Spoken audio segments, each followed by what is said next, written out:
by the organizations represented here and those that would also reach out to.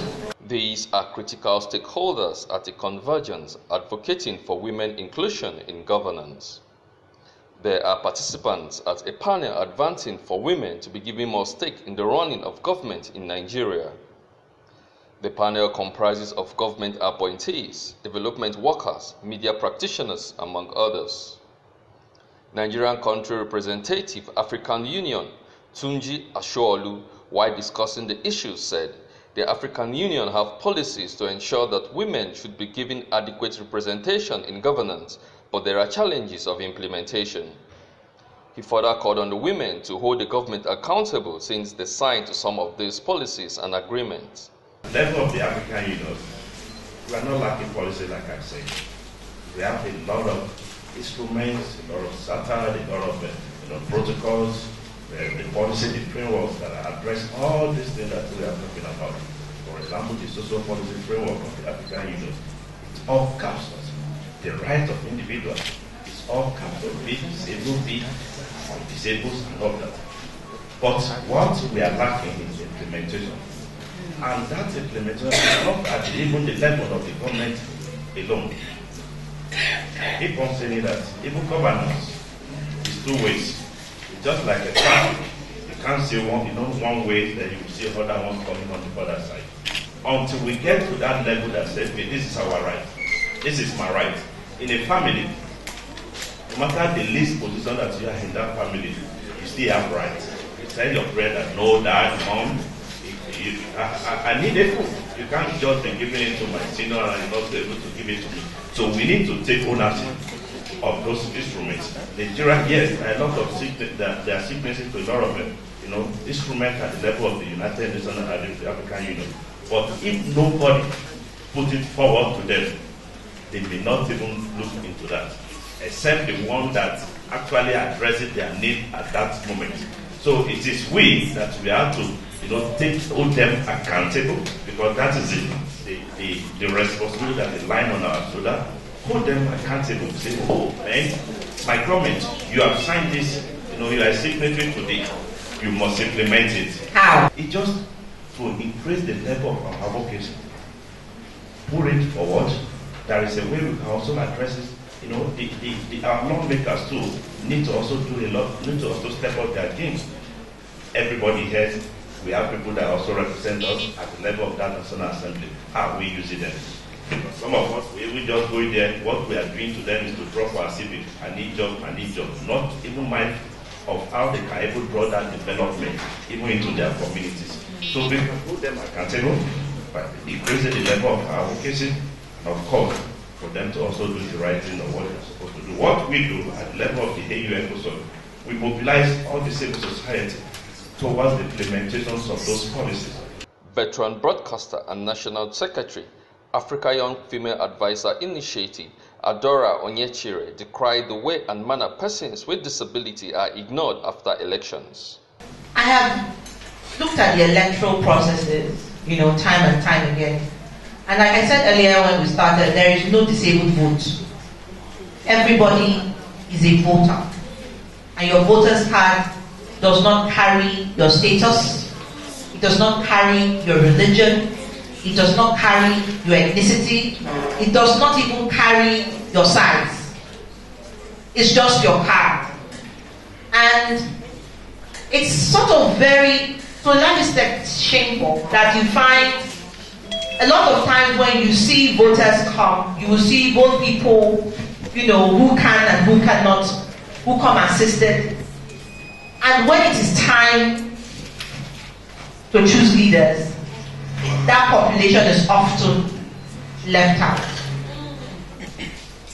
I know that the President Roosevelt of America, I have seen councillors in Namibia, I have seen ministers in Senegal, all of them living with disability and still performing maximally.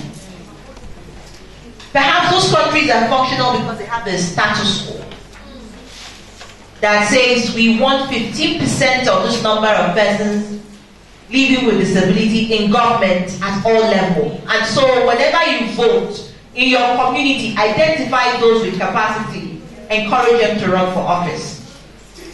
I know that there's a template, but when you come back to Nigeria, we are still struggling for 40% or is it 35% affirmative action for women. So I would hope 50 one day, and we are still looking at that as a demand rather than a necessity. President, Network of Disabled Women Lois Alta, and other participants at the panel shared their experiences so far in governance. To run for office in 2019 because we are tired.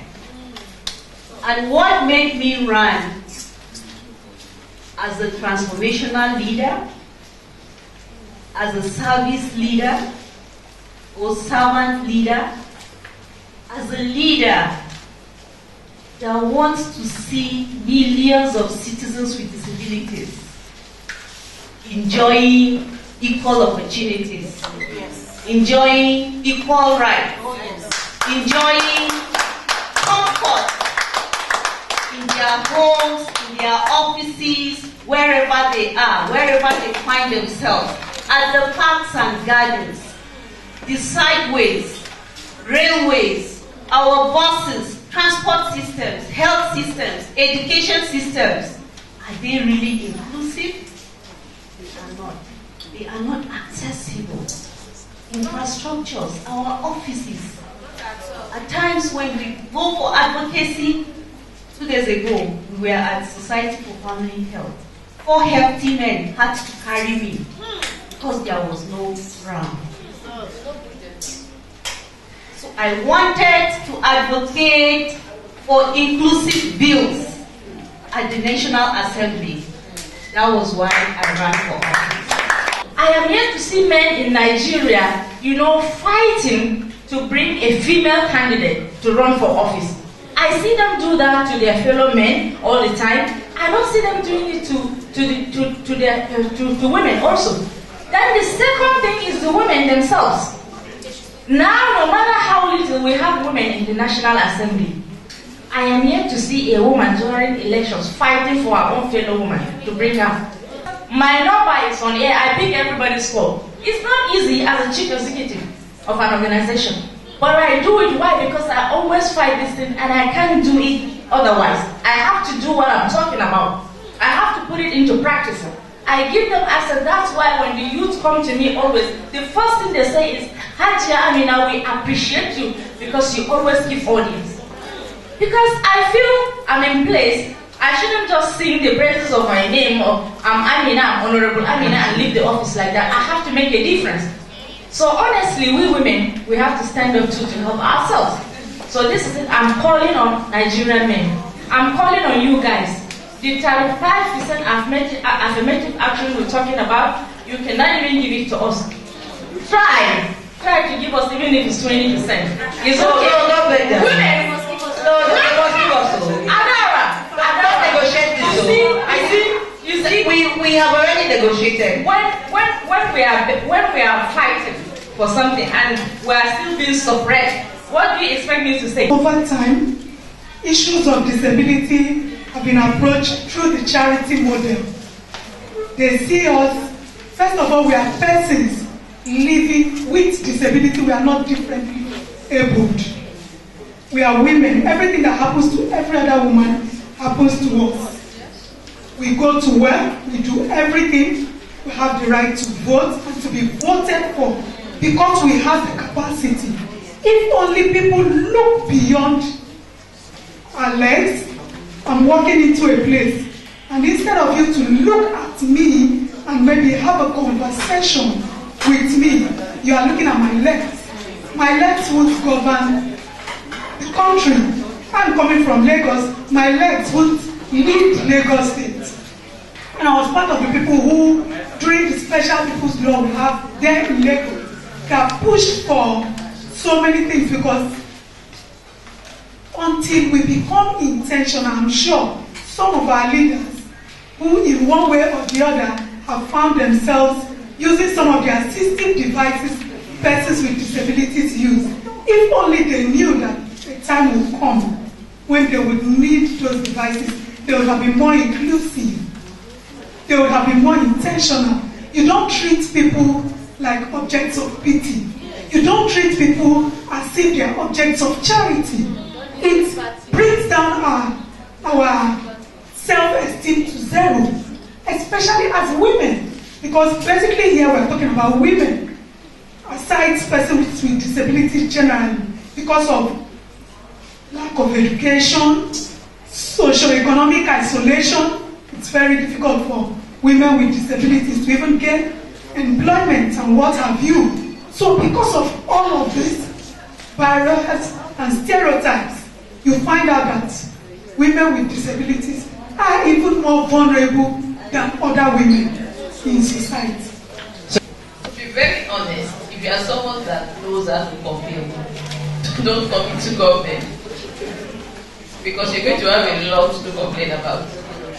You know, we that are coming from the background of NGO, I just called Adela up on phone. We need to do this. She calls someone else. She calls the other person. It is done. But that's not how government works.